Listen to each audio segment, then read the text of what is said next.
መስቀል የሕይወት እንጀራ የበሰለበት ማዕድ ነው። የእንጀራ ማዕድ ነው።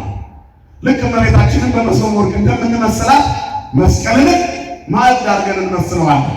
ለዓለም ሁሉ የተሰጠው የሕይወት እንጀራ ክርስቶስ የዋለው መስቀል ላይ አነ ውእቱ ውስተ ሕይወት ዘወረደ እምሰማያት ዘበልዐ ሥጋየ ወሰትየ ደሜ በሕይወት ዘላለም ሥጋዬን የበላ ደሜን የጠጣ የዘላለም ሕይወት አለው።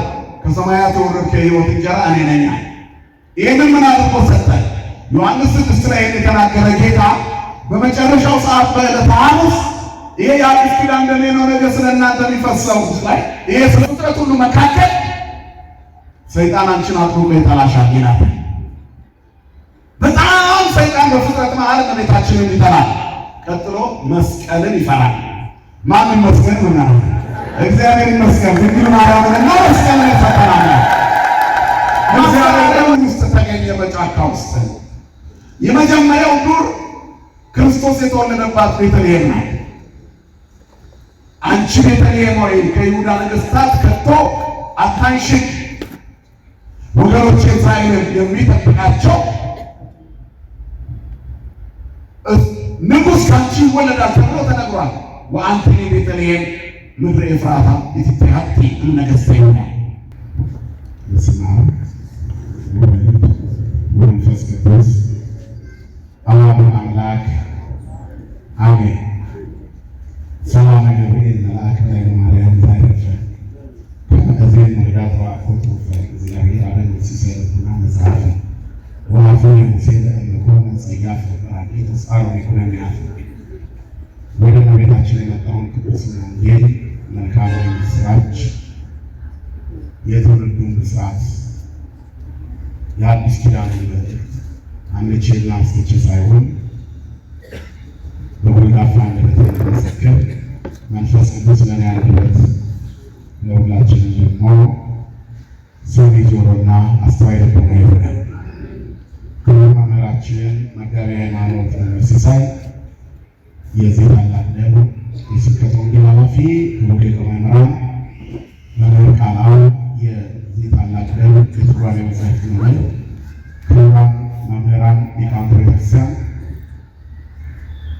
ወንድሞች ዲያቆናት ዘማሪያን በዜማ ቃል የምታገለግሉ ወንድሞቻችን በልዩ ልዩ አገልግሎት በዚህ በአጸደ ቤተክርስቲያን ያላችሁ ወንድሞችና እህቶች ከሩቅም ከቅርብ ተሰብስባችሁ ቅዱሱን ወንጌል ለመስማት ከቀዳማዊ ሰማዕት እስጢፋኖስ በረከት ለማግኘት የተሰበሰባችሁ ኦርቶዶክሳውያን ክርስቲያኖች፣ ምዕመናን፣ ምዕመናት፣ አባቶች፣ እናቶች፣ ወንድሞች፣ እህቶች እንደዚሁም ሕፃናት እስከ ሞት ድረስ ተወደደን በመድኃኒተ ዓለም በኢየሱስ ክርስቶስ ፍጹም ሰላም እንደምን አመሻችሁ? እንደምን ከረማችሁ? እንደምን ቆያችሁ? ለባህሪው ሽበት ለመንግሥቱ መፍረት የሌለበት የዘመን ዘመናት ባለቤት የጨለማችን ብርሃን የሞታችን ትንሣኤና የትንሣኤያችን በኩር ከሞት ወደ ሕይወት ከርኵሰት ወደ ቅድስና ያሸጋግረን የደከመ በሕይወታችንን በፍቅሩ ያድሰልን ዘወትር የሚራራልን አባት ድካማችንን አይቶ የሚረዳን ስራታችንን የሚፈታ ስብራታችንን የሚጠግን ፍቅሩ ከእናት ልጅ በላይ ውድ የሆነ መድኃኒተ ዓለም ኢየሱስ ክርስቶስ ስሙ ለዘላለም የተመሰገነ ይሁን።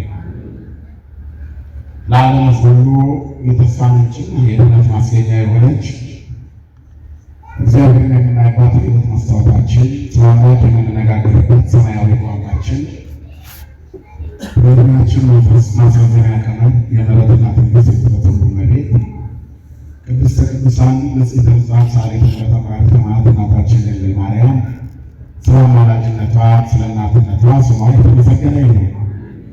መላእክት፣ ቅዱሳን፣ ጻድቃን፣ ሰማዕታት ሁሉ ይልቁን በዚህች ዕለት መታሰቢያ የሆነ ቀዳማዊ ሰማዕት ቅዱስ እስጢፋኖስን ጨምሮ ሁሉ የጌታ ባለሟሎች እንደየክብራቸውና እንደየሞገሳቸው ክብርና ምስጋና ይድረሳቸው። እንኳን ለብርሃነ መስቀሉ በሰላም አደረሳችሁ።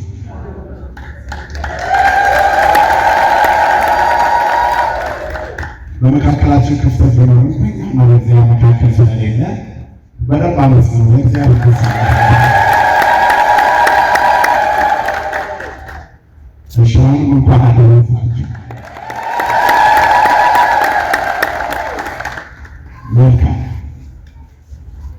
የብርሃን ሕይወት ያደርግልን እና ትልቅ ከጌታ በዓላት መካከል አንዱ ነው መስቀል። የከበረ በዓል ነው። ለዚህ ነው ይህንን በዓል ዝም ብለን አናልፈው።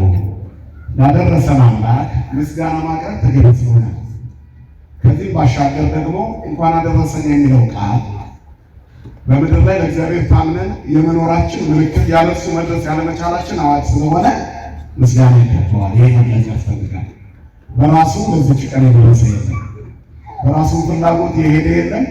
በራሱ ፍላጎት የቆየ የለም። የዛሬ ዓመት እንደ ዛሬ በዚህች ዕለት ከኛ ጋር ሆነው ነገር ግን ወደማይቀረው ተጠርተው የሄዱ በርካቶች አሉ። እኛ ደግሞ ዛሬ አለን።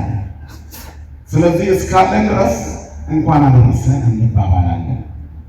ከሌለንም የምንሄደው ወደ አደረሰን አምላክ ስለሆነ የምንሄደው በምንሄድበት ቦታ አድራሻችን የተሻለ ነው። እዚህ የምናመሰግነው አምላክ እዛ እንዲቀበለን እንኳን አደረሰን እንላለን።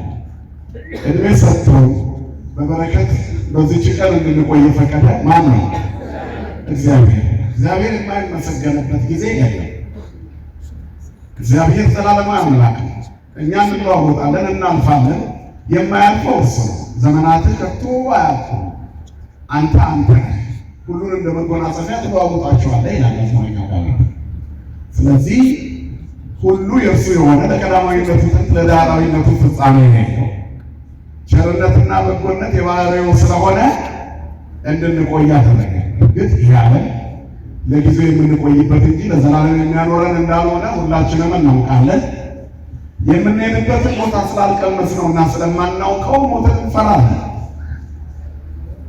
እንጂማ ከሕይወት ሞት ይሻላል ይላሉ አባቶቻችን።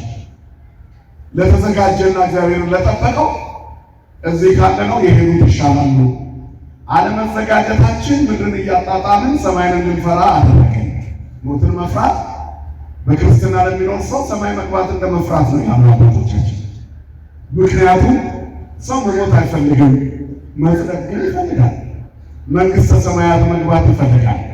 መንግሥቱን መውረስ ሞትን ግን አይፈልግም። ታዲያ ቤት በኩል ይገባል። ስለዚህ ሞትን ሲፈራ ሰማይንም በዛው ይሸሸዋል። ከሰማይ ከመሸሽ እግዚአብሔር ይጠብቃል። ስለዚህ አሉ ሞትን አይፈሩትም፣ የት ባገኘሁት ይላሉ። ቢገኝ የሚናፈቅ ነውና። ለዚህ ነው በኦሪቱ ዘመን እንኳን የነበሩ ነቢያት ውሰደኝ ይሉት ነበር እግዚአብሔር። ምን ቢሆን እንኳን ለእግዚአብሔር በሲኦል ትጠብቃቸዋለችና ጨክኖ አይጨክንብንም ብለው ከሕይወት ሞት ይሻለናል ይሉ ነበር። እናም እዚህ ምድር ላይ እኛም ብዙ ጊዜ ናፍቀን ነበር። ሞትን የተመኘንባቸው ቀናቶች ጥቂት አይደለም። እግዚአብሔር ግን አልሰማንም። ቸር ስለሆነ ሩሩህ ስለሆነ ደግ አምላክ ስለሆነ በቸርነቱ በደግነቱ ጸሎታችንን ሳይሰማ ያደርሰናል። እግዚአብሔር በጣም ሩሩህ አባት መሆኑን የምናውቀው የለመነውን ሁሉ ስላልሰጠን ነው ይላል አባቶቻችን። የለመነውን ሁሉ ቢሰጠን ኖሮ ምድር ላይ አንድም ሰው አይኖርም ነበር። ምክንያቱም ከሰው ዘር ሞትን ያልተመኘ ሰው የለም ምድር ስለምታማል እና እግዚአብሔር በጠየቅነው ቁጥር ቢሰማን ኖሮ አንኖርም። ስለዚህ መርጦ ቢሰማን አምላክ ሞት ለምነነው አይ ቆዩ ብሎን አድርሶናል። ስለዚህ እንኳን አደረሰን። ስሙ ለዘላለም የተመሰገነ ይሁን። በእናቴ ውስጥ ዋወዬ በቀረው ብለን እናውቃለን። ምን ነው ዛሬ በሞትኩት እቺን ቀን እንደባላለፍኳት ብለን እናውቃለን አይደል? ያን ጊዜ ወዲያው ቢሰማን እግዚአብሔር አከተመ። እንደው በሞትኩ ስትል ደነሳው እጅ በተቆረጠ ስትል ቆርጥ እዛው ቢሰማን ኖሮ ታሪክ አልባዎች እንሆን ነበር። ግን የማይጠቅመንን የማይሰማ እግዚአብሔር በአባትነት እየጠበቀ እሱ ለእኛ በሚጠቅመው መልኩ እንድንኖር ፈቀደ። ሰው ሲመረውና ሲከፋው እንደው የሕይወት ታሪክ ብዙ አባከተመ ይላል። ሲመቸው ደግሞ ምነው ቀኑ በረዘመ ይላል። የጊዜ ውደት ራሱን ቀየው አያውቅም። የሰው ስሜት ግን ወይ ሰዓቱ ደግሞ አይሄድም ይላል። ጾም ውስጥ እንኳን ርቦን በጣም ከራበን ልንበላ ያሰብነው ሰዓት አልደርስ ብሎ ዓመት ሆኖብን ያውቃል። የማንወደው የክፍል መምህር ወይንም የማይገባን ትምህርት ከሆነ ለአቴንዳንስ ብለን ቁጭ ብለን ሰዓት እያየን 40 ደቂቃዋን ሙሉ ዓመት የሚሆንብን ጊዜ እንኳን አንዱ ደቂቃ ዓመት ይሆንብናል። ስንት ደቂቃ ቀረ? አንዱ የአንድ ዓመት ቀረ እንላለን። ስንሰላች ጊዜው ይረዝምብናል። እናም አላርቅ ይለናል። ደስ ሲለን ደግሞ እልቅ እልም ይላል። እየባከነ ስለሆነ ነው እንጂ በእያንዳንዱ ጊዜ ውስጥ እግዚአብሔር ካለ በሐዘንም ቢሆን በደስታ ምን ማለት አለብን? ንገሩኝ እስኪ ተመስገን ማለት አለ። ክርስቲያን ሲያገኝም ሲያጣም ምን ማለት አለበት? አይኩቱ በእንተ ኩሉ ተፈስሑ በኩሉ ጊዜ ወጸልዩ ወትረ አይኩቱ ለእግዚአብሔር በእንተ ኩሉ ሁሉ ጊዜ ደስ ይበላችሁ፣ ሳታቋርጡ ጸልዩ፣ በሁሉ አመስግኑ፣ በማጣት አመስግኑ፣ በማግኘት አመስግኑ፣ ቢርባችሁ ብትጠግቡ ተመስገን በሉት። ምክንያቱም እግዚአብሔር ስለበላን አያኖረንም፣ ስላልበላንም አያጠፋንም። የሕይወት ምግባችን እርሱ ከኛ ጋር ካለ ብንበላም ባንበላም እንኖራለን። የበላ መልካም አደረገ እግዚአብሔርን ያመስግን፣ ያልበላም ያመስግን። መብል ለሆድ ወጥ ለመብል ነው፣ ሁለቱንም እግዚአብሔር ያጠፋቸዋል። እግዚአብሔር የሚፈልገው ሕይወት ነው። ሕይወታችንን የሚፈልግ እግዚአብሔር ውጣ ውረድ በበዛበት ዘመን ውስጥ የምድር ጸሎታችንን ሳይሰማ ቆይቶናል። ስለዚህ ማን ይመስገን? ክብርና ምስጋና ለስሙ ይሁን። አባቶቻችን አለ። ይህም ትምህርት ስለሆነ ነው እንደ እግዚአብሔር ፈቃድ የምንማማረው። የትምህርታችን ርዕስ ሁለቱ ፍጡራን የሚል ነው። ክሌቱ ፍጡራን የዮሐንስ ወንጌል ምዕራፍ 19 ቁጥር 25 ላይ በምናገኘው ታሪክ ውስጥ ሁለቱን ፍጡራን በዓለም መዳን ምክንያት የሆኑትን በዚያ ስር እናገኛቸዋለን። የምንኖርበት ዘመን የአዲስ ኪዳን ዘመን ነው።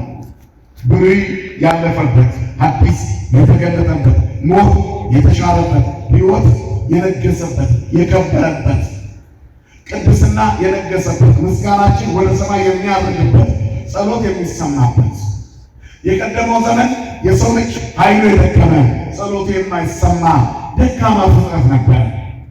ድካምን በራሱ ፍላጎት ሰው ወደ ራሱ አመጣው። የሰው ልጅ እግዚአብሔር በሰጠው ስልጣን ልቡ የፈቀደውን የማድረግ መብት አለው። ነገር ግን መሻቱ ለእግዚአብሔር ስላልሆነ ሲመርጥ የተሻለውን ሲያደርግ እግዚአብሔር ከጎኑ ይሆናል። ኃጢአትን ጽድቅም እንድንሰራ መብታችን ነው። ነገር ግን በሰራነው ስራ ደሞዝ መቀበል ግዴታችን ነው። አያችሁ፣ መፈተን መብት ነው፣ አለመፈተን መብት ነው። ውጤት ግን ግዴታ ነው። ፈተናው ላይ እንኳን ባትገኙ ኢንኮምፕሊት አልተገኘም ተብሎ ባዶ ትሆናላችሁ። በሕይወታችን ውስጥ ብዙ ፈተናዎች አሳልፈናል።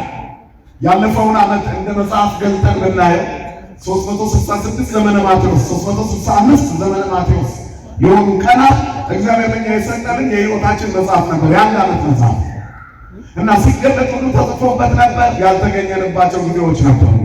ስለ እግዚአብሔር ያልጠራንባቸው፣ በግፍ የተመላለስንባቸው፣ ዘረኝነትን በውስጣችን ያሰረጽንባቸው፣ ክፋትና ተንኮል፣ እርግማንና ስርቆት፣ ጭፍን ብሔርተኝነትና ጭካኔ የተላበስንባቸው፣ የተሞነጫጨሩ የቆሸሹ ለእግዚአብሔር የማይነበቡ ብዙ ወረቀቶች የሕይወት ገጾቻችን አልፈዋል።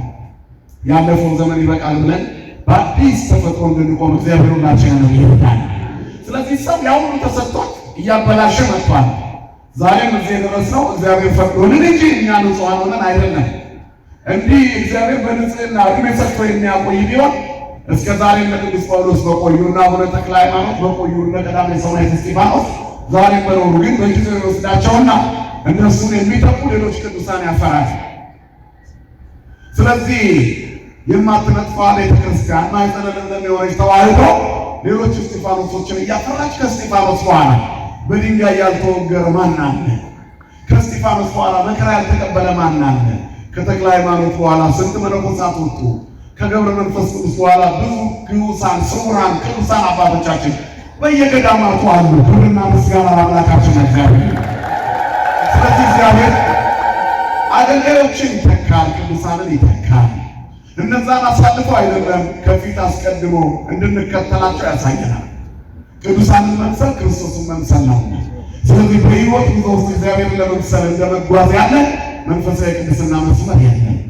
የምንኖርበት ዘመን አማራጭ የሌለው ትክክለኛ አቅጣጫ ቢታይ የመስቀሉ መንገድ ወይንም የክርስትናው መንገድ። ዓለም ተበላሽታለች፣ ተሸንፋለች። በተሸነፈችና በተበላሸች ዓለም ውስጥ ተቀላቅለን ለመኖር ካሰብን ክርፋቷን፣ ሽንፈቷን አብረን እንጎነጫለን። ከታች ሆነን ወድቀን ነው የልባችንን ወይንም የውሸታችንን የምኞታችንን የምንጮኸው።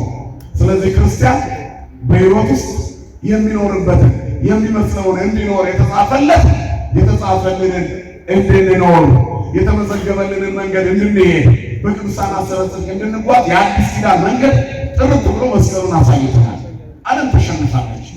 ለጊዜው ብልጭልጭ ነገር ታሳያለች እንጂ በዓለም ላይ እስከ መጨረሻ ያማረበት ሰው የለም። ጊዜ ሰጥቶን በጥቂቱ ዕድሜያችን እንኳን ስንቱን ሲወድቅ አይተነዋል። ስለዚህ እስከ ጊዜዋ ነው ዓለም አዘናግታ የምትይዘው። ስለዚህ ትልቁ ነገር እግዚአብሔርን ተደግፎ መጓዝ ነው። ክርስቲያኖች ዘመኑ መንገድ ሁሉ አሳት ለመሳት 1 ሚሊዮን መንገዶች አሉ። ለመዳን ግን አንድ መንገድ ብቻ ነው፣ እሱም ክርስቶስ ነው። አሁን ሁሉ ፍኖተ ጽድቅ ሕይወት፣ እኔ መንገድና እውነት ሕይወት ነኝ። አያችሁ፣ መንገድ ነው ክርስቶስ፣ ሕይወት ነው፣ እውነት ነው። እውነትን መንገድን ሕይወትን እሱ የድንግል ልጅ መድኃኒዓለም ነው። ክብርና ምስጋና ለስሙ ይሁን። መንገዱን ይነኛል። ሰይጣን አንዱን መንገድ ሚሊዮን አድርጎ ሊያሳያችሁ ይችላል እያብለጨለጨ። በዚህ በኩል የትዳር መፍታት መንገድ፣ የዝሙት መንገድ፣ የዘረኝነት መንገድ፣ የጊዜያዊ ስልጣን መንገድ፣ የገንዘብ ማግበስበስ መንገድ፣ የጭካኔ መንገድ፣ ደም የማፍሰስ መንገድ፣ በዚህ ሁሉ ከብሮና ጎልቶ የመታየት ምልክት ያሳያል። ለጊዜው ነው፣ ለጊዜው በአመፅና በግፍ ስራ መንፈሳቸው የተበላሸባቸው ሰዎች ለጊዜው ነው ለምለመው የሚታዩ። ሬዲዮ ለአት አብያ ወተላአለ ከማዕፀ ሊባኖስ ኃጢአተኛን እንደ ሊባኖስ ዛፍ እንደ ዝግባ ከፍ ከፍ ብሎ አየሁት። ሰው ደብ አጣይክሞ መለስ ስራጣውት አሰስኩት ወይ ረከብኩ መካኖ ይላል። እንደው በፈልገው እንኳን የት ሄደ ብዬ በጠይቅ የለም። ስንት ግፈኞች አገን እንኳን በዚህ ጥቂት ዓመት ውስጥ ሲያስከፈጭፉ ሲያስገድሉ የነበሩ ሰዎች፣ እነዚህ ሰዎች ከፍ ብለው አንችላቸው ብለን የፈራናቸው ሰዎች ጢስ እንደሚበል ድንገት በመኑ። እግዚአብሔር ሳይናገር ይሰራል። ክብርና ምስጋና ለስሙ ይሁን። ስለዚህ እግዚአብሔርን እንደመከተል ያለ ትልቅ በረከት የለም። እናም የምንኖርበት የአዲስ ኪዳን ዘመን እጅግ የተመቸ ቅድስና የበዛበት የመሆኑን ያክል ቅድስናው ፈተና፣ በሰው ፀጉር ልክ ፈተና ይበዛበት።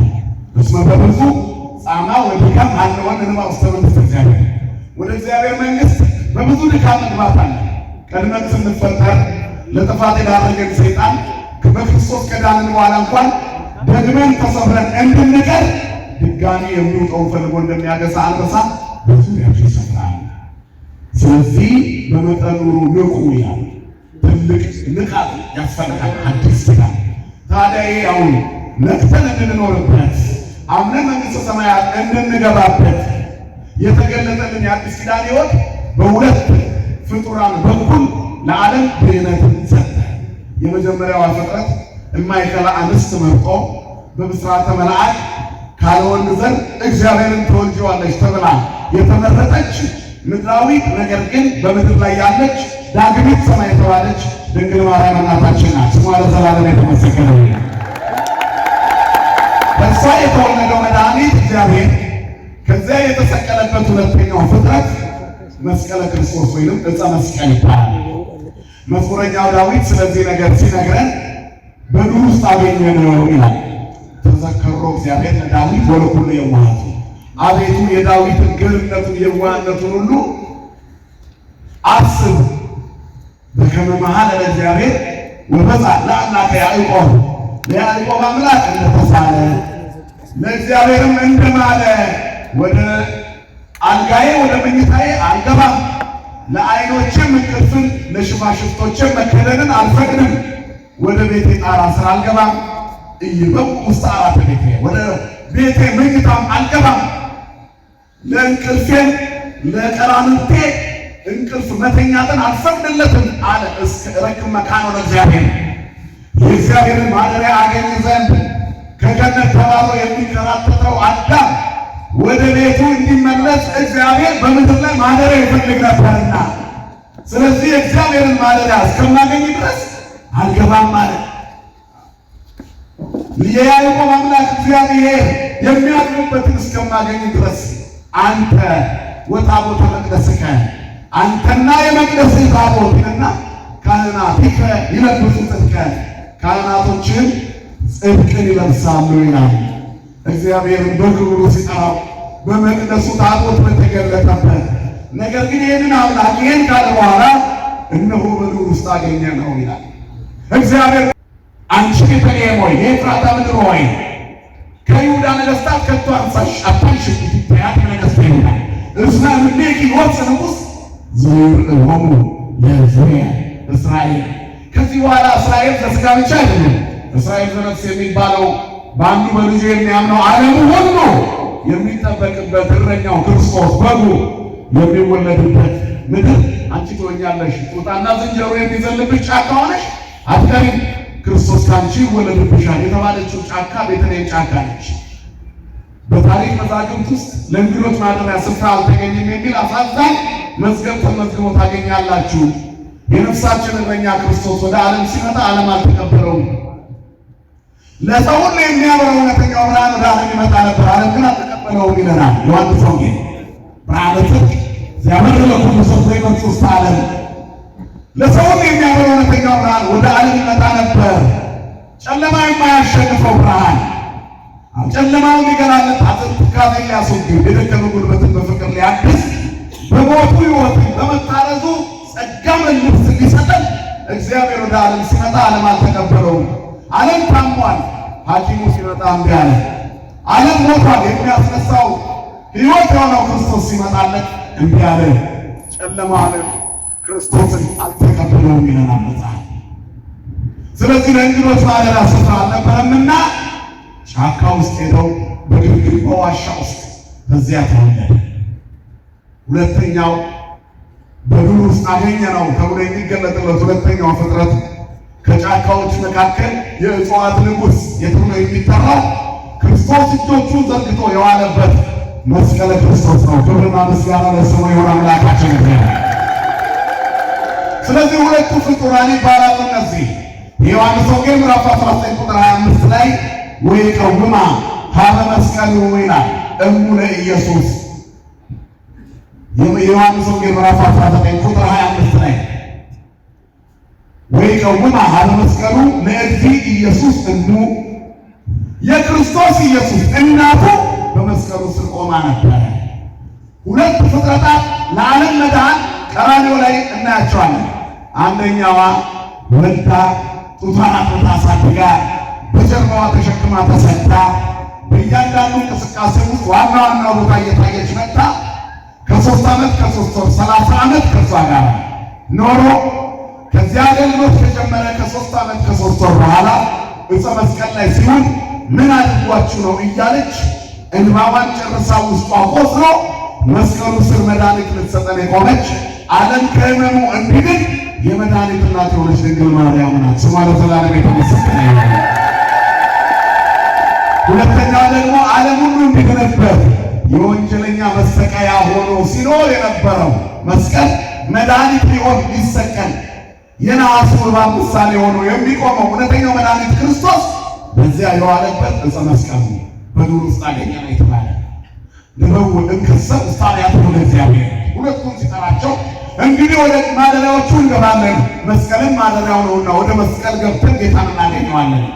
ወደ ማደሪያዎቹ እንገባለን። ሳሌለ ቅድስት ብለን ወደ እመቤታችን ገብተን ክርስቶስን እናገኘዋለን። በግርግም በተኛ ጊዜ በቤተልሔም ሲወለድ መልአኩ የምሥራች ሲያበስር ሂዱ በግርግም ሕፃን ተኝቶ ታገኛላችሁ። ከማን ጋር? ከእናቱ ጋር። ልብ አድርጉ። እናቱ የሌለችው ክርስቶስ የለም። የክርስቶስን እናት ተቃውሞ ክርስቶስን እወድሃለሁ እናትህን አልወዳትም የሚል ትውልድ መጥቷል። ለሥጋ የተመቻቸ ለብሽሽቅ የተዘጋጀ ለዲያብሎስ የሰመረ ሕይወት ለመኖር የተዘጋጀ ነው። የመስቀል ጠላት የመሆን ምልክቱ የክርስቶስን እናት እየሰደቡ በስሙ መነገድ ነው። ምንስ ቢሆን እናቱ ተሰድባበት ደስ የሚለው ልጅ ካለ ጤነኛ ልጅ ሊሆን ይችላል። በሰው ጉዳይ እንኳን አባትና እናትን አክብሮ የሚንቅ የሰጠ ክርስቶስ በሥጋ የወለደችው ተሸክማው የተከራተተችው እናቱ እየሰደቧት ገነት እንገባለን ብለው ራሳቸውን የገለጡ ሰዎች ምን አይነት አመለካከት ቢኖራቸው ነው እዚህ ድረስ የወደቁት? እግዚአብሔር ለዚህ ዓለም ልቦና ይስጠን። ስለዚህ እናቱ የሌለችበት ክርስቶስ የለንም። በእያንዳንዱ ቦታ ላይ ክርስቶስን የምናገኘው ከእናቱ ጋር። በመላው ዓለም ያሉ አብያተ ክርስቲያናት መቅደሳቸው ላይ የምናገኘው የተክለ ሃይማኖትም ይሁን የቅዱስ ሚካኤልም ይሁን የቅዱስ ገብርኤልም ይሁን የምናገኘው ስዕል አድኅኖ የሚባለው እሱ ነው። ቅድስት ድንግል ማርያም ምስለ ፍቁር ነው። ቅድስት ድንግል ማርያም እናታችን ከተወደደ ልጇ ጋር ልጇ ውድ ነው፣ ውዳችን ነው። በእኛን በመውደዱ ምክንያት እስከ መስቀል ሞት ድረስ ራሱን የዳረገ በመስቀል ላይ ደሙን አፍስሶ እኛን ሳያቆስል ቆስሎ በቁስሉ የማረከን ነው ልጇ። ስሙ ለዘላለም የተመሰገነ ይሁን። ስለዚህ የትኛው ቤተ መቅደስ ሲሰራ የሚፈተተው የክርስቶስ ሥጋና ደም ነው። ታዲያ የእመቤታችን ስዕል እዛ ጋር ምን ያደርጋል? እናቱ የሌለችው ክርስቶስ የለንም እኛ እረኞች ያገኙት በዚህ እኛ ታቦቱ ላይ መንበሩ ላይ በምናገኘው ስዕል ነው። ከፀሐይ 7 እጅ የምታበራው እመቤት ምጥ የለባትም፣ በንጽሕና ነው የወለደችው። ድንግልናዋን ሳይክስ ነውና ከሷ የተወለደው እያንጸባረቀች እያበራች ልጇን አቅፋ ግርግሙን ቤተልሔሙን በብርሃን ሞላች። የብርሃን እናት እንላታለን። እመብርሃን እሙ ለፀሐየ ጽድቅ ፀሐየ ጽድቅ አርያማዊ ዘበለጸራዊ ነው። አባ ጊዮርጊስ የመሰከረለት በአርያም ያለ ፀሐይ የንጽሕና ሙሽራ ክርስቶስ የተባለው እርሱ የወጣው ሙጽአ ፀሐይ በሆነች በእመቤታችን ምስራቀ ምስራቃት የምንላት የምስራቆች ሁሉ ምስራቅ የፀሐይ መውጫ አማናዊ ፀሐይ የማይጠልቀው ፀሐይ ክርስቶስ የወጣባት ዳግሚት ሰማይ ድንግል ማርያም እሷ ናት። ስሟ ለዘላለም የተመሰገነ ይሁን። ስለዚህ እነዚህ ሁለት ፍጡራን መጋፋት ክርስቶስን መጋፋት ነው። ክርስቶስ ኢየሱስ ደቀ መዛሙርቱ ምንድን ነው ያላቸው?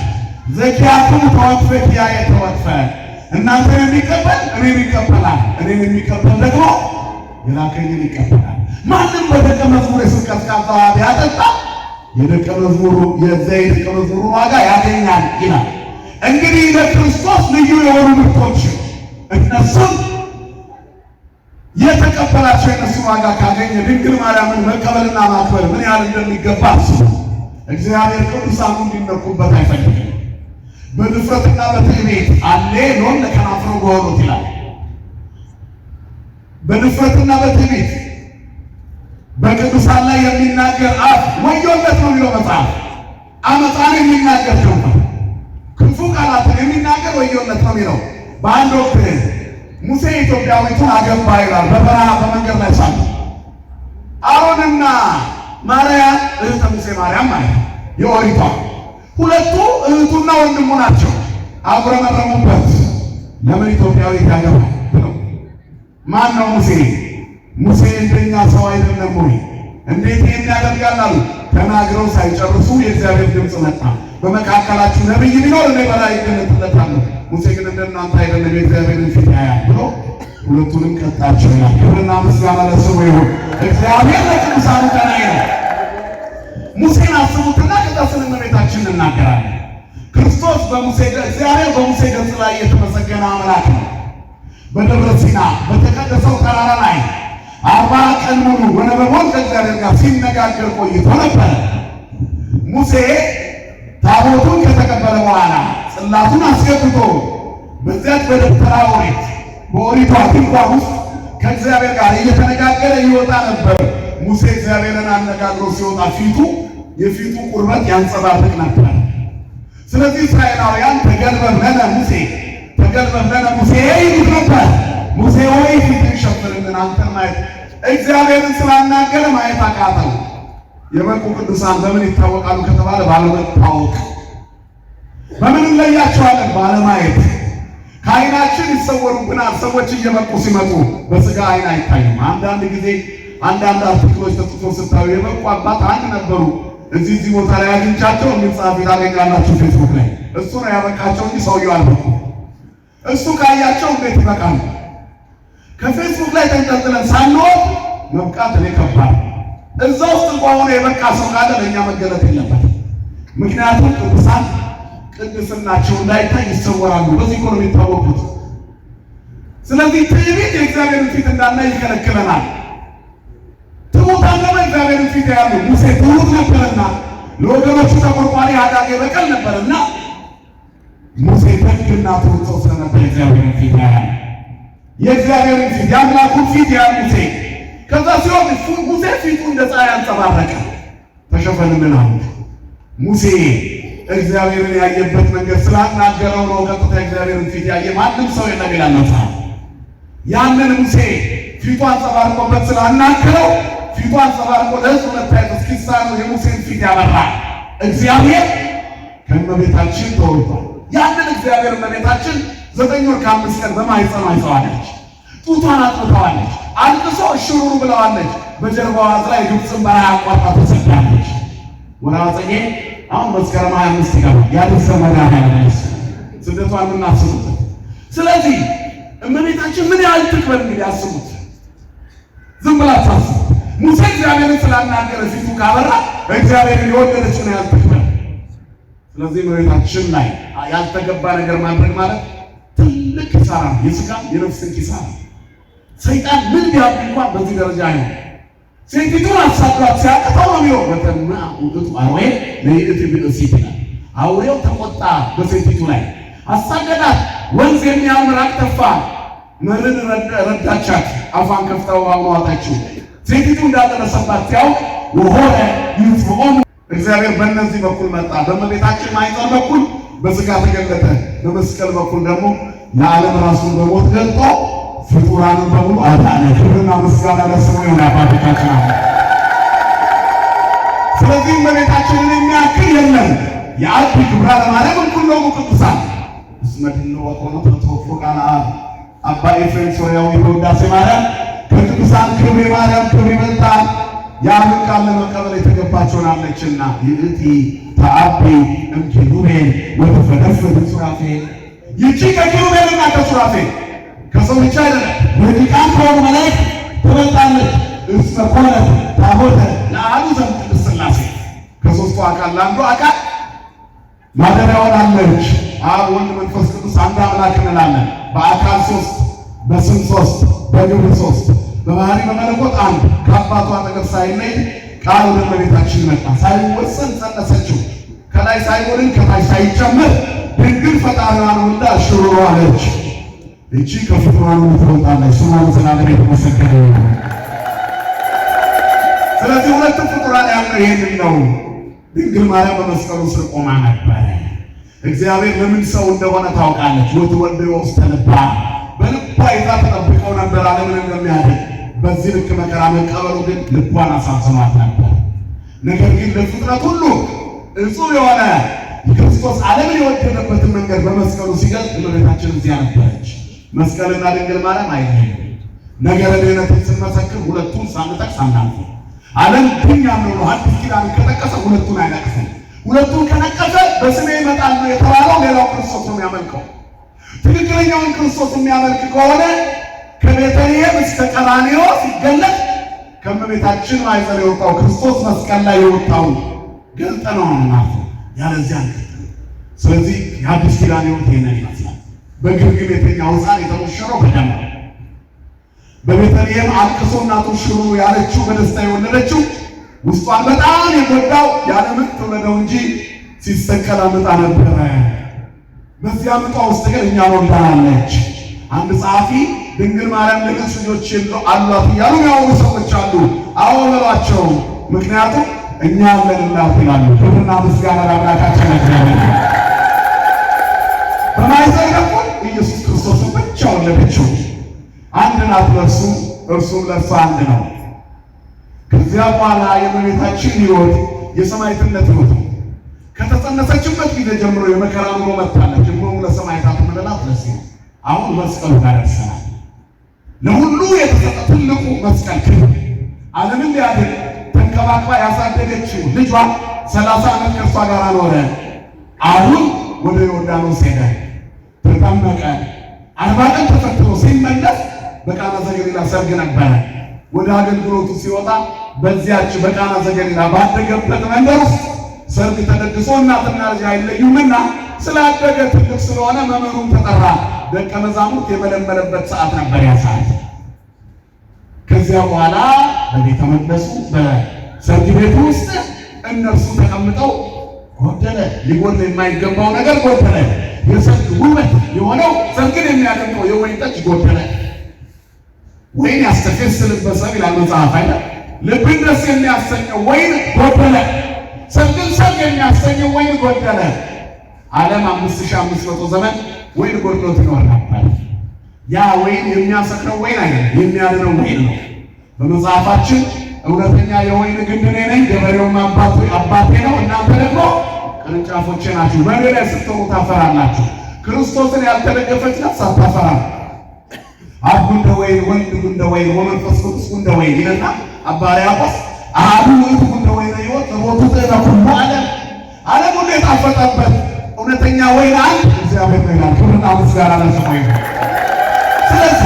ስለዚህ በምስጢራዊ መንገድ እግዚአብሔር ሊገልጽ የፈለገው ነገር ስላለ የእናቱን ክብር እዚያ ጋር እንዲጀምር ቀራንዮ ላይ በትክክል ሊሰምር እሱ በደም ሊከብር እሷ ደግሞ በጭንቀት ውስጥ ልትከብር ሁለቱም መስቀል ጋር ሊገናኙ መነሻው የተወጣው ቃና ዘገሊላ ነበር።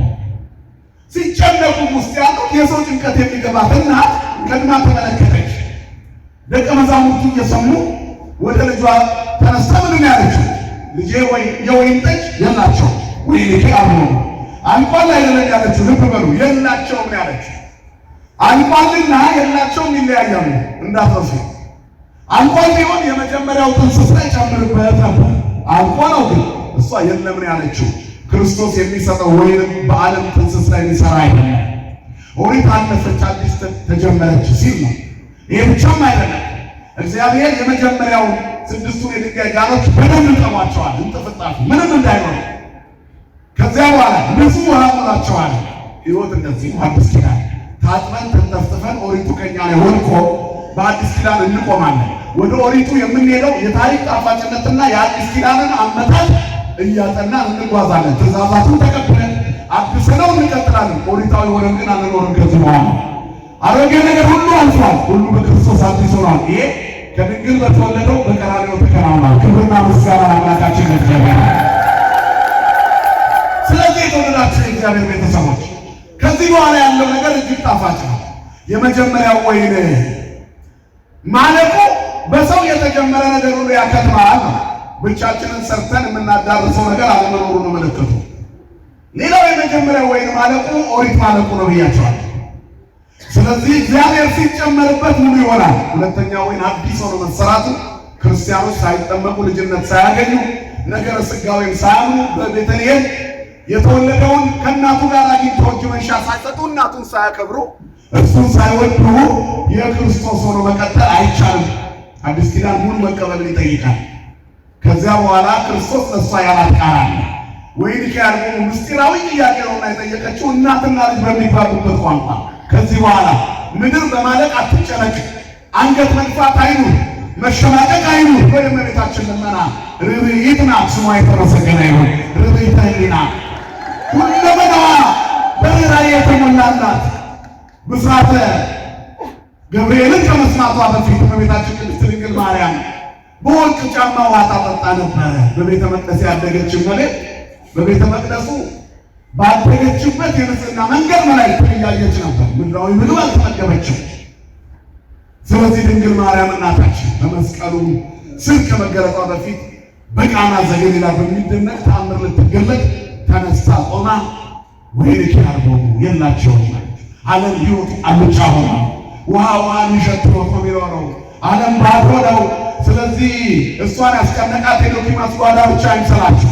በዶኪማስ ጓዳ አስታካ ብዙ ዶኪማሶች እኛ አለንና ሕይወታችን እየጎደለ ያለው ድንግል ማርያም በአማላጅነቷ አትለየ ወገኖች።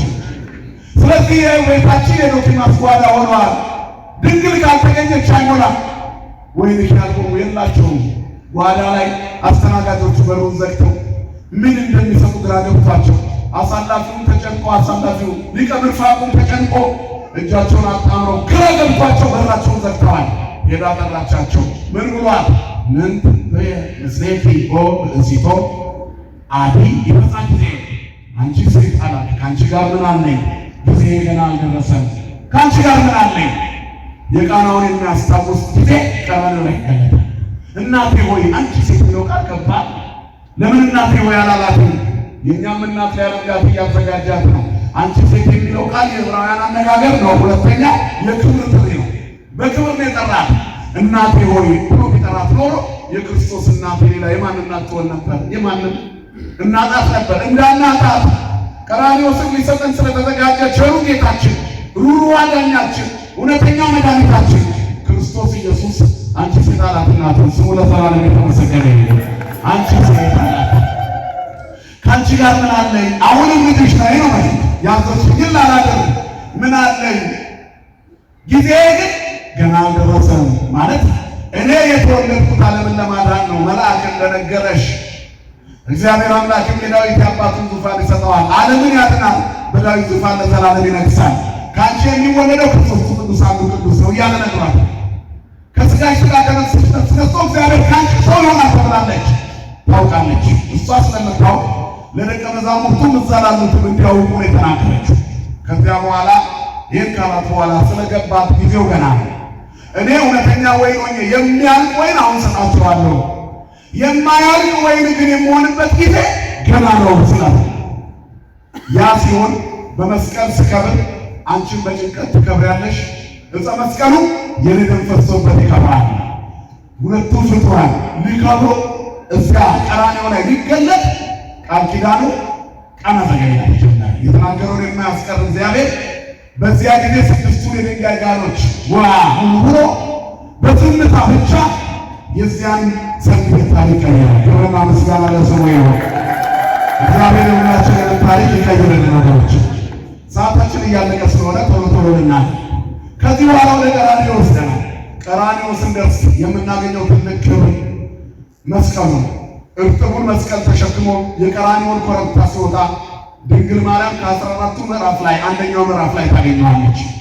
የተናገርኩሽ ሁሉ ሊሆን ሰዓቱ ቀርቧል ነው የሚላት። ለሃ ማርያም የሚባለው ቤተክርስቲያናችን በሰሙነ ሕማማት የሚነበበው የእመቤታችን ለቅሶ በጣም ልብ የሚነካ ነው። በእያንዳንዱ ቃላት ውስጥ የሚደንቅ ምስጢር እናገኛለን። በመጨረሻ መስቀሉ ላይ ከወጣ በኋላ በምድር መካከል ሊሞትለት የመጣውን ሕዝብና ሊያድን ሲመጣ የመረጣትን እመቤት ተመለከተ፣ ዮሐንስንና እመቤታችን። ከዚያ በኋላ ነዋ ወልድኪ ኦ ብእሲቶ፣ አንቺ ሴት ልጅሽ እነዋ። የቃሉን ያስታውስ። ቀራንዮ ላይ ብንወጣ ስንል የምናገኘው ትልቁ ምስጢር ቀራንዮ ስቆመ ይሄ ምስጢር ነው። አንቺ ሴት እነሆ ልጅሽ። ለሱስ ነያ ልከ እነዋት እናትህ። ከዚያ ጊዜ ጀምሮ ይላል እመቤታችን ቅድስት ድንግል ማርያምን ያ ዮሐንስ ወደ ቤት ወሰዳት። ቤት አለው እንደ ዮሐንስ ባህታዊ እኮ ነው፣ መናኝ እኮ ነው፣ የሚኖር ከሐዋርያት ጋር ነው። ወዴት ይወስዳታል? ግን ከዮሐንስ ዘንድ ቆየች። ስሟ ለዘላለም የተመሰገነ ይሁን የአምላካችን እናት ድንግል ማርያም። ስለዚህ በመስቀሉ ስር ለፍጥረት ሁሉ እናት ትሆን ዘንድ ድንግል ማርያምን ሰጠ። ለዚህ ነው ዛ መስተንቁር ዘመስቀል ላይ ለእኑ ክሌቱ ፍጡራን ስብሐተ ፈጣሪ ይሁን። የእግዚአብሔር ምስጋና ይገባቸዋል። የእግዚአብሔር ምስጋና የፈጣሪ ምስጋና ማለት ፈጣሪ የሰጣቸው መከበርና ምስጋና ይገባቸዋል። ፍጡራን ብሎ ፈጣሪ ማድረግ አይቻልም። ከፈጣሪ እኩል ያደረገችው ፍጡር ቤተክርስቲያን የላትም። የአማርኛው አገላለጥ ስለሚከብድ ነው እንጂ ትክክለኛ ቋንቋ ፍጡራን ካለ በኋላ ፈጣሪ አይደለም። ዓለም የሚያነሳው ጥያቄ መስቀል ላይ የዋለው መድኃኒት ግን ለሁላችን የተሰጠን ይህ ስጦታ ነው። ድንግል ከመስቀሉ ግርጌ ሆና የእኛ እናት ስትሆን እሱ ደግሞ እየፈሰሰበት የእኛ መድኃኒት ነበር። ስለዚህ ሁለቱንም እናከብራለን ይላሉ አባቶቻችን። አሁን የምናከብረው የክርስቶስ መስቀል ዛሬ ትናንት ጀምሮ ያከበርነው ሰሞኑን በቅዱስ ያሬድ ዜማ የነገውን ሰንበት ራሱ መስቀሉን የምናስብበት ሳምንቱን ሙሉ የምንዘክረው መስቀል ሌላኛው ፍጡር ነው። ዓለም የዳነበት ክርስቶስ ሁሉን መከራ የተቀበለበት የቀራንዮውን ኮረብታ ተሸክሞ ከሊቶስጥራ እስከ ቀራንዮ የወጣበት 14 ጊዜ እየወደቀ እየተነሳ የእኛን ኃጢአት በመስቀል ላይ የተሸከመበት ለኃጢአት ሞተን ለጽድቅ እንድንኖር በእንጨት ላይ ኃጢአታችንን ተሸከመ ይላል ጴጥሮስ። በመገረፉ ቁስል ተፈወሳችሁ፣ እንደ በጎች ትቅበዘበዙ ነበርና አሁን ግን ወደ ነፍሳችሁ እረኛና ጠባቂ ተመልሳችኋል። መስቀል ክርስቶስ የእኛን ቁስል የቆሰለበት የመዳናችን ምልክት ነው። ክብርና ምስጋና ለአምላካችን ለእግዚአብሔር። ሰበረ የዓለም ሕመም ወንጀለኛ በሚመስለው ንጹሕ ባህሪ ጥፋት ያጠፋ በሚመስለው ሞትን በሚያጠፋው በክርስቶስ ሞት በመስቀል ድነናል። ስለዚህ እኛ እንላለን በመስቀል እንመካለን ድነንበታል። ክብርና ምስጋና ለአምላካችን ለእግዚአብሔር። ሁለቱ ፍጡራን እነዚህ ናቸው በዓለም መዳን ውስጥ ዋናውን ሚና የሚጫወቱ። ስለዚህ ለክርስቶስና ለመስቀል እንሰግዳለን። በዚህ መስቀል ሐዋርያት ታምራት ሰርተዋል። ካህናት አሁንም ታምራት ይሰራሉ። ጠዋት ጸበል ቦታ ብትሄዱ መስቀል ያረፈበት አጋንንት ያደረበት ሰው ሲንፈራፈር እዚህ ወዲያው ካህን መስቀል ይዞ መጥቶ ሲያስነካው መረጋጋት ይጀምራል። የማን መስቀል ስለሆነ? የክርስቶስ። ክብርና ምስጋና ለአምላካችን እግዚአብሔር። መስቀል መጽናናችን ነው፣ እንጽናናለን። በመስቀል ተዳብሰን እንድናለን። ቅድስት ቤተክርስቲያን መስቀልን የማትይዝበት ምንም ቦታ የለም። ከፓትርያርኳ ጀምሮ እስከ ምዕመናኖቿ መስቀል አላቸው። ፓትርያርኳ በስልጣን፣ ካህናቶቿ በስልጣን፣ ጳጳሳቷ በስልጣን የቤተክርስቲያን ሲይዙ፣ ምዕመናኖቿ ደግሞ በእምነት ይይዛሉ። እናም ችግር ሲመጣ ያማትባሉ። ሸክማቸውን ያራግፉበታል፣ ድካማቸውን ያደርጉበታል፣ ፍርሃት ያስወግዱበታል፣ አጋንንትን ድል ያደርጉበታል። በበትረ ዝንቱ መስቀል ሐዋርያቱ ለዘሞተ እንዘ ይከብሩ መንክራተ ሰደዱ አጋንንተ ወሰበሩ ጣዖታተ። በዚህ በትር በመስቀሉ በዕፀ መስቀል ላይ የተሰቀለው ጌታ የሞተው የእርሱ ሐዋርያት ታምራት አድርገውበታል። አጋንንትን አሳደሩበት፣ ታምራት ሰሩበት፣ ጣዖታትን ሰባበሩበት። መስቀል የዓለምን ጣዖት የሚሰብር የጣዖትን ሐሳብ የሚንድ ሥጋዊ ሐሳብን የሚያስወግድ መንፈሳዊ ሐሳብን የሚያሳይ ሰቂለ ሕሊና ሰቂለ ልቡና የሚሰጥ ሰማይን እንድና የሚያደርገን ጠላትን ድል የምንመሳበት ኃይላችን ነው። ክብርና ምስጋና ለአምላካችን ይሁን። ስለዚህ ያለ ወበእንተዝ አዘዙ መምህራነ ቅዱስ ወንጌል፣ የቅዱስ ወንጌል መምህራን አምሳለ ፈጣሪ ነው፣ የልዑል እግዚአብሔር ምሳሌዎች። ንስግድ ለመስቀል ወለማርያም ድንግል፣ ለመስቀልና ለእመቤታችን እንድንሰግድ አዘዙን። እጅ እንድንነሳ ለማርያም እንሰግድላቲ፣ ለማርያምማ እንሰግድላታለን። እስመ ነሣ ሥጋ እምሥጋ እግዚአብሔር ፈጣሪ፣ እግዚአብሔር ፈጣሪዋ ከሷ ከሥጋዋ ሥጋ ከነፍሷ ነፍስ ነስቷልና እንሰግድላታለን። ወረከብነኒ ለመድኃኒተ እምኔሃ፣ ከሷ መድኃኒት አግኝተናልና። ስለዚህ የመድኃኒት ቤታችን ሆይ፣ የመድኃኒታችን እናት ሆይ፣ የእግዚአብሔራችን እናት ሆይ፣ የአምላካችን እናት ሆይ፣ ፍጡር ሆነሽ ፈጣሪን ለማቀፍ የበቃሽ፣ ፍጡር ሆነሽ ፈጣሪን ለማይዘንሽ የከበርሽ፣ ፍጡር ሆነሽ ፈጣሪን ጡት ያጠባሽ፣ ፍጡር ሆነሽ ፈጣሪሽን ያዘንሽ ድንግል ማርያም ሆይ እናከብርሻለን፣ እንሰግድልሻለን። ስሟ ለዘላለም የተመሰገነ ይሁን። አምላካችን እናት ምድራዊ ምንዳ ለማግኘት ሥጋዊ ጥቅማ ጥቅም ለማግኘት ሰው ለባለስልጣን ጎንበስ ብሎ ሁለት እግሮቹ ሲነሳ ይታያል። ለእመቤታችን ማጎንበስ ምነው ኃጢአት ሆነ? ለእመቤታችን ጎንበስ ብሎ እጅ መንሳት መስገድ ምነው ኃጢአት ሆነ? ሰው ለሥጋዊ ጥቅሙ ሁሉ ቦታ ላይ ሲሰግድ እየታየ እመቤታችን ጋር ሲደርስ ወገቡን የሚያመው ከሆነ ችግሩ የዲያብሎስ የመሆን ምልክት ነው። ስለዚህ እንሰግድላታለን። እኛ ከሷ መድኃኒት አግኝተናልና ለዕፀ መስቀል። ለመስቀሉ ግን ከመተናገር ቅድሚያ ቀድመን እንደተናገርነው እስመ በላዕሌሁ አንጠጠረ ደመ ቃል ኢሃማሚ ነው። በባህርየ ሥጋ ዘሐመ የማይታመመው መለኮት ቃል በሥጋ ባህሪ ስለታመመ በላዩ ላይ ደሙን አንጠባጥቦበታልና እናከብረዋለን። ከእጽዋት ሁሉ ለይቶ የነገሰ ወንሰግድ ውስጥ መካን ሀበቆ መግለጽ ሲነ መዝሙር 131 ላይ የጌታ እግሮቹ በረገጡበት ስፍራ እንሰግዳለን ይላል። የጌታ እግሮቹ መርገጥ ብቻ ሳይሆን ደሙ ፈሶበታልና ለመስቀል እንሰግዳለን። ክብርና ምስጋና ለአምላካችን እግዚአብሔር ይሁን። ስለዚህ የተወደዳቸው እግዚአብሔር ቤተሰቦች ሁለቱ ፍጡራን መስቀልና እመቤታችን ናቸው። የአዲስ ኪዳን መነሻና መክደኛ። አዲስ ኪዳን ትክክለኛው የሰው ልጆች መዳን በቤተልሔም ተጀመረ። ከእመቤታችን ማኅፀን መስቀል ላይ ተጠናቀቀ። ክርስቶስ ኢየሱስ መስቀል ላይ ውሎ ተፈጸመ አለ። መስቀል ላይ የተናገራቸው ወርቃማ ቃላቶች የዓለምን ታሪክ አጀንዳውን ቀይረውታል። የዓለም ታሪክ በመስቀል ተቀይሯል። ከድንግል ማርያም ማኅፀን ክርስቶስ ሲወጣ ዓመተ ምሕረት ተብሎ ተቆጠረ። ከክርስቶስ ልደት በኋላ ተባለ። ጌታችን ኢየሱስ ክርስቶስ 33 ዓመት ቆይቶ መስቀል ላይ ሲወጣ የአዳም መከራ ተፈጸመና የገነት ሕይወት እንደገና ጀመረ።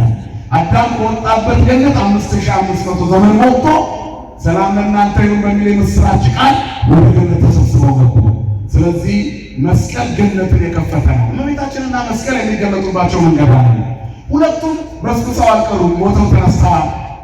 እመቤታችን ሞታለች፣ ነገር ግን ተነስታለች፣ አድርጋለች። ስሟ ለዘላለም የተመሰገነ ይሁን። ሁለተኛው ደግሞ መስቀሉን እንደምናየው ከ300 ዓመት በኋላ በቆሻሻ ተሸፍኖ ነገር ግን ተቀብሮ አልቀረም፣ ወጥቷል። ሲወጣ አልነቀሰም፣ ምንም አልሆነም። ሀገራት ቆራርጠው ለአራት ተካፈሉት። በኢየሩሳሌም አንዱ ቆየ፣ አንዱ ሮም ሄደ፣ እስክንድርያ ቀረ። እንደዚህ ለአራት የተካፈሉት መስቀል የእግዚአብሔር ፈቃዱ ሆኖ የእስክንድርያው የግብፁ በአፄ ዳዊትና በአፄ ዘርዓ ያዕቆብ አማካኝነት ወደ ሀገራችን ወደ ኢትዮጵያ ገባ። ከዚያ በኋላ ግሸን ተራራው ላይ መስቀለኛ ተራራ ላይ አንብር መስቀል የበድነው መስቀል እንዲህ መስቀሉ በክብር በዚያ ተቀመጠ። ሮም ላይ ያለው መስቀል በትልቁ አስቀምጦ ያለው የፈያታዊ ዜማን ነው። ይገርማቸዋል። እዚያ ሮም ላይ የክርስቶስ መስቀል ቆርጠው ጨርሰው መስቀል ውስጥ እሱ በትንሹ አስቀምጠውት ነው ሄደው ይታይ በአይነ ስላየሁት ቦታው ላይ እንደውም ከጎን ያለ የጌታ መስሎኝ ነበር። እጅስ ጠይቃቸው እሱ የፈያታዊ ዜማን ነው። የፈያታዊ ዜማ ለምልክት ተቀምጧል። የጌታን ግን ለበረከት ሲካፈሉት ቆይቶ መጨረሻ ላይ ቀረችዋል መስታወት ውስጥ አድርገው ቁርጥራጭ አስቀርተዋል። እኛ ግሸን በኮንክሪት ተቀምጦ የሄደውን እየታሳለ ነው በረከት ያገኝበታል። ክብርና ምስጋና ለአምላካችን ነበር። ስለዚህ ሁለቱም ተቀብረው አልቀሩም፣ ተነስተዋል። ሁለቱም የዓለምን ጭንቀት ያቀለሉ ናቸው። ማርያም ሐዘነ ልቦና ታቀልል የምንለው ቀላል አይመስላችሁ። ናዛዚትን ማዘቅ ወኃይለ ውእቱን እምርሳል ዶኪማስ ጓዳ የተጀመረው የዓለም መጽናናት ነው ከድንግል ማርያም በተገለጠው ጌታ እስከ በሌለው ፍጻሜ በሌለው ለዘላለም ይቀጥላል። አጽናኛችን መድኃኒት የክርስቶስ ልጅ የድንግል ማርያም ልጅ ነው። ክብርና ምስጋና ለስሙ ነው። ስለ መስቀል ደግሞ ቅዱስ ያሬድ ይነግረናል። ዝንቱ መስቀል በአማን እንጹሕ ያቀለ መስቀል ጭንቀት ያቀላል። ዛሬም ስናማትብ ጭንቀታችን ይቀላል። ሕመማችን ከኛ ይወገዳል። ሐዘን ትካዜያችን ይርቃል። ሕይወታችን ጨለማና መራራ ተስፋ መቁረጥና ማዘን ሲበዛበት ስናማትብ ይወገዳል። የጭንቀት ጌታ የሆነው ሰይጣን፣ የጭንቀት ባለቤት፣ የክፋት ባለቤት፣ የተንኮል ባለቤት የሆነው ሰይጣን ስናማትብ በእኛ ብን ይላል። ሲርቅ ጭንቀቱም አብሮ ይርቃል። ለእግዚአብሔር የሚሳነው ነገር የለም ይለናል መስቀሉ። ምክንያቱም በመስቀሉ ላይ የዓለም ታሪክ ቀራንዮ ላይ ተፈጽሟል። የመከራ ታሪክ፣ አዲስ የሕይወት ታሪክ በመስቀል ተጀምሯል። ይኸውም ሲሆን ለዳነው ትውልድ እናት እንድትሆን ድንግል ማርያም ተመርጣለች። ክብርና ምስጋና ለአምላካችን ነበር። ስለዚህ የተወደዳችሁ የእግዚአብሔር ቤተሰቦች እኛ ኦርቶዶክሳውያን ደካሞች እንደሆነን እናውቃለን። ለብቻችን አንችልምና ያዳነንን ክርስቶስ ጌትነቱን ሳናጓብል ክርስቶስ ጌታ ብቻ ሳይሆን የጌቶች ጌታ ነው ብለን እናምናለን። ነገር ግን በቤተልሔም ሲወለድ የወለደችው እናት ብፅዕት ናት እንላለን፣ ድንግል ናት እንላለን፣ ንዕድ ክብርት ናት እንላለን፣ እናመሰግናታለን። በመስቀሉ እንመካለን። የዋለበት መስቀል ደሙን አፍስሶበታልና ከአጋንንት እንርቅበታለን፣ ሰይጣንን እናሳድድበታለን፣ ከሕመማችን ተዳርሰን እንፈወስበታለን። ገነት የምንገባው በዚህ ነው። ድንግል ማርያም ማለት መንግሥተ ሰማያት መርታ የምታስገባ ማለት ነው አይደል? ስለዚህ መንግሥተ ሰማያት በእርሷ ተከፍቷል። በእንተ ሔዋን ተአጽወ በውእቱ ገነት ወበእንተ ማርያም ተደወለ ዳግመ ከፈለን እንብላ ምሳ ሕይወት ይለዋል። ስለ ሔዋን የገነት ደጅ ተዘግቶ ነበር፣ ስለ እመቤታችን ተከፈተ። ሔዋን ከበለስ ግንድ የቆማ እየቋመጠች የዲያብሎስን ስብከት ሰምታ ቀጥታ በላች። ድንግል ማርያም ከመስቀል ግርጌ ቆማ ከዚያ ከታላቁ በበለስ አንጻር በበለስ ውሳኔ የዋለው ዕፀ መስቀል ላይ ልጇን እያየችው የዓለም እናት ልትሆን ተመረጠች። በትህትና ስሟ ለዘላለም የተመሰገነ ይሁን። መስቀሉ ደግሞ ገነትን ከፈተ። በመስቀሉ አርሃመ ገነተ እንላለን። በመስቀሉ ገነት ተከፍቷል። ስለዚህ ገነት የተከፈተበት ዓለም የዳነበት በእመቤታችንና በመስቀሉ ነው። እመቤታችን የአምላክ እናት ናት። እናከብራታለን፣ እንወዳታለን። ትውልዱ የማይፈልጋት ከሆነ ለእኛ ይተወል። ስባ መጠን አያስፈልግም፣ ምራቅ መጥፋት አያስፈልግም። አያገኛትማ። ዘንዶው ሴቲቱን ሲያጣ ከዘሯ የቀሩትን ሊዋጋ በባህር አሸዋ መካከል ቆማል። አሁንም የዘንዶው ልጆች ሰሞኑን ከሰሩት የበለጠ ይሰራሉ። እግዚአብሔር ግን ታምሩን አያቋርጠውም፣ መስራት ይችላል። ራሱን ማዳን አቅቶታል ስሉ ይላሉ። ደግሞ የነዛ የዘንዶ ቤተሰቦች መጀመሪያ የሚልኩ የጨለማ አሰራር አለ። አንዷን ልጅና ትፊ ይሏታል። ከዚያ በኋላ ኦርቶዶክሶች ሲቆጡ ግን በጣም እናዝናለን። በቃ ስዕላችሁ ራሱን አያድንም ይላሉ። እንዲህ ከሆነ ክርስቶስ በአይሁድ ጥፊ ሲመታ ራሱን ማዳን አቅቶት ነው? አዲስ ኪዳን እናውቃለን ይላሉ። ነገር ግን ምክንያት አድርጎ ያቀርቡት ደካማና ይቡስ የደረቀ ነው። ሰው ይህን ያህል አይምሮው ሲደርቅ ያሳዝናል። ታቦተ ጽዮን ሄዳ የተማረከችው በፍልስጤማውያን አቅም አንሷት ነው። የእግዚአብሔር ታቦት በእኛ ኃጢአት ምክንያት ብዙ ክፉ ነገርና ይሆናል። እግዚአብሔር ግን እንኳን ለራሱ ለዓለምም አያንስም። ዓለምን የፈጠረው እሱ ነው። ሎቱ ስብሐት ክብር ለስሙ ይሁን። የእኛ አምላክ እግዚአብሔር ማድረግ ተስኖት አይደለም። እግዚአብሔር ትዕግስተኛ አባት ነው። ሊያስተምረን የፈለገው መንገድ አለ። በዚህ ደግሞ የበለጠ እመቤታችን ትከብራለች። ከዚያ በኋላ ትውልዱ ተነሳ። ውዳሴ ማርያም ያላነሳ ማን አለ? ከዚህ በኋላ ምጽአት እንደደረሰ እናውቃለን እኮ። ይህ መድረስ ምልክት እኮ ነው። ራሳቸውን ከክርስቶስ እኩል ያደረጉ ሰዎች አሉ። አያችሁ፣ የሚለብሱትን ሹራብ እንኳን መግዛት ያቃታቸው ገዝተው የሚለብሱ ወይም ማጠን ካላጠቡት ጠረናቸውን የሚቀይርባቸው ሰዎች እኔ ከጌታ በልጣለሁ ሲሉ ታያላችሁ እኮ በማህበራዊ ሚዲያ። አሁን ያለው የቲክቶክ ፎርማት የማያሳየው ነገር የለም። አጫጭር መሆኑ ብዙ ውዶች እንድናይ ያደርገናል። ስለዚህ ዓለም ሁሉ አልቷል። እኛ ግን የምንመካበት መስቀል አለ። ስለዚህ ነገር መስቀሉ እበዱ ውእቱ በአመሉ ላለው ቅዱስ ጳውሎስ መስቀሉ ለሚጠፉት ሞኝነት ነው። ድንግል ማርያምም ለሚጠፉት ሞኝነት ናት። ክርስቶስም ለሚጠፉት ሞኝነት ነው። ለእኛ ለምንድን ግን ኃይላችን፣ ክብራችን፣ ሞገሳችን ነው። ክብርና ምስጋና ለእግዚአብሔር። ስለዚህ እኛ በመስቀል እንመካለን፣ እንድንበታለን። በእመቤታችን እንመካለን፣ እናምናለን። በእርሷ ዓለም ድኗል። ብኪ ቴነ ዓለም ወደ ወልድኪ ሆነ ሰላም። ከእሷ በተወለደው ባለ ማለት ነው። ብኪ ቴነ ዓለም ማለት። ስለዚህ እንዲህ እንላለን ናቲ ይበሉ ክብር ወስብሐት ወለወልዳ አምልኮ ወስግደት። ለእሷ ክብርና ምስጋና ይገባል። ለወለደችው አምልኮና ስግደት ይገባዋል። ክብርና ምስጋና ለስሙ ይሁን። የእግዚአብሔር ቸርነት የድንግል ማርያም አማላጅነት አይለየን። ስብሐት ለእግዚአብሔር ኪያነ ዘፈጠረ ከመ ናምልኮ። እናመልከው ዘንድ የፈጠረን የአባቶቻችን አምላክ ይሁን እግዚአብሔር። ክብር ምስጋና ይድረሰው። ስብሐት ለማርያም እመ አምላክ እግዝእትነ ወመድኃኒትነ። የአምላካችን እናት ሆነች ለእመቤታችን የመድኃኒታችን እናት ሆነች ለመዳናችን ምክንያት ሆነች ለእመቤታችን ምስጋና ይድረሳል። ስብሐት ለመስቀለ ክርስቶስ ዕፀ መድኃኒት ኃይልነ ወዘወነነ። የቤተክርስቲያን እምነት ይሄ ነው። ለመስቀለ ክርስቶስ ምስጋና እናቀርባለን። ኃይላችን ዕፀ መድኃኒት የሆነው ዕፀ እሱ ነው፣ የክርስቶስ ደም የፈሰሰበት። ስለዚህ እግዚአብሔር በቸርነቱ አይለየን። የመስቀሉ ባለቤት ክብሩን ከቤታችን አያጓድልብን። ለዓለም ልብ ይስጥልን። እኛን በሃይማኖታችን ያጽናን። የቆየ መስራት ነው።